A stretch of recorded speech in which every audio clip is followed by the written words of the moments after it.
Hi, everyone.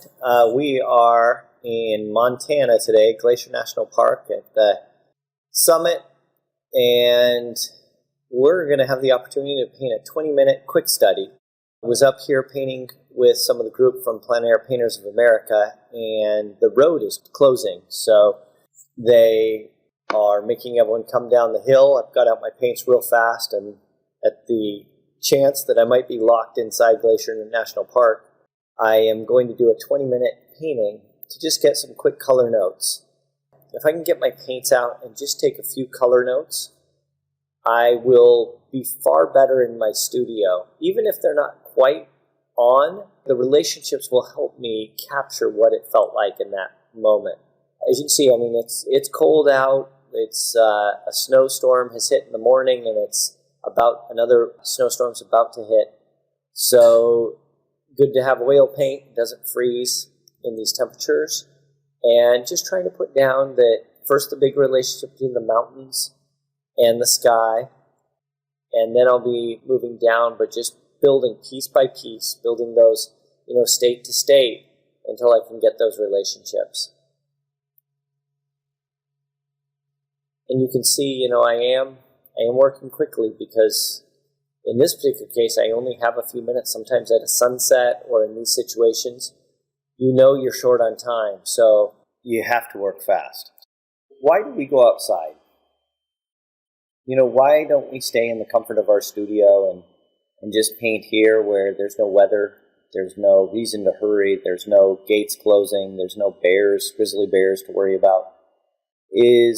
We're out studying the effect of light. And the goal is to have all our paintings look different. So you shouldn't have a painting of New Zealand that looks like the Grand Canyon, that looks like Montana, that looks like the Swiss Alps, that looks like Singapore. It means you're always working from photo reference because every place in the world should look different. It's in a different hemisphere, it's a different longitude, different latitude, different particles in the air, different altitude. How much humidity from the ocean, everywhere should have a certain effect on that environment. And you want to be able to go there and study it so you can use those insights in your final painting. Nature gives us these color harmonies that you would never think of. I always think of, quite often I'll see abstract painters and they're working in maybe colors that I think are non-harmonious. And I feel like if they would just go study nature, they would have harmonies because the human mind only can make up so many harmonies. But if you go study it, the harmonies of color that you can study outside are so amazing. There's just an endless supply. And it's different from sunny to rainy to cloudy. But you need to get out there, and the effort really pays off. Because you start to see color harmonies outside that are less saturated, more harmonious with each other, and still so rich in color, even though they're gray. And a big way you get color relationships is by getting value relationships. If I start seeing the ground or the snow too dark or the ground covering too light, I won't get that relationship. Here I'm putting in the trees, making sure they're a nice dark value. If you compare to the scene, you can see the trees are, of course, much darker than the ground. I'm first going to go in by putting the dark, as if it's the shadow shape, and I've really warmed it up because of the stormy weather, creating a cooler light source. You see me mixing into the piles. I'm just changing the variation just a little bit every time I go in there, but starting with the initial one, and then seeing, as you see the ground covering the plants and things, they go red, then they go green. And this was awesome, by the way. This was just an incredible place to paint. I was able to paint out for 3 days, and in that time I saw 6 bears, 3 grizzly and 3 black bears, saw some cubs. In that time we had rain, we had sun, we had snow. That's really all, being able to go out and either paint where I live or going on location somewhere else, having that special chance to paint all different weather conditions really helps you study how the forms work, and when you get back in your studio, you can use it however you feel like it's going to make the best painting. When I get varying weather, when I go outside, some people dread it because they just want the sun, but for me, I love to have a great variation. Then I can get color notes in everything. And these really are color notes, as that's what I'm doing. I'm painting it as if I'm out there, and these are the notes that I will come back and write my novel when I'm back in my studio. And those big relationships, and just how those forms are kind of coming together.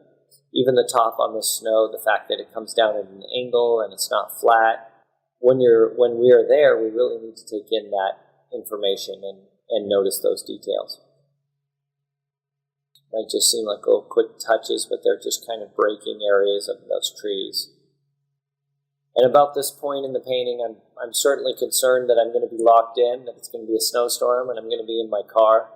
The other artists I was with already headed down the mountain to make sure they didn't get stuck, because once they close the gate, there's no ranger to let you out. But I know as painters, we sometimes, the light conditions, the weather conditions, the scene takes precedent over, maybe even some common sense.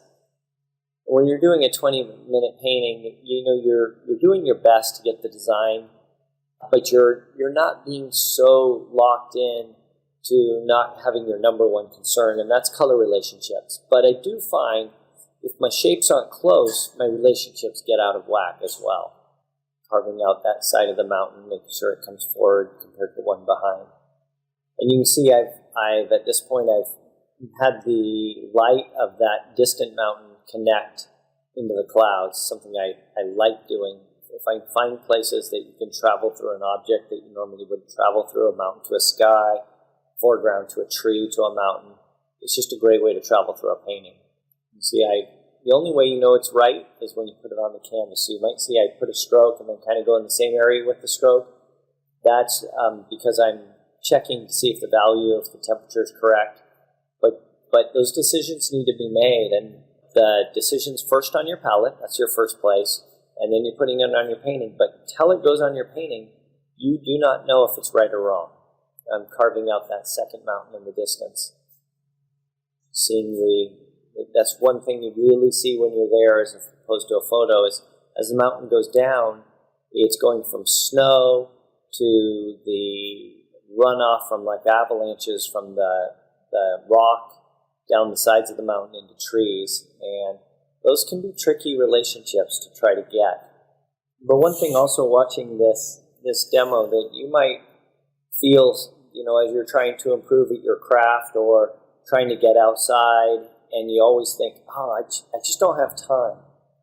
Remember that, the small studies are, 20 minutes. This one's a 20-minute. By the way, this is, I think it's an 8x10 painting, I believe.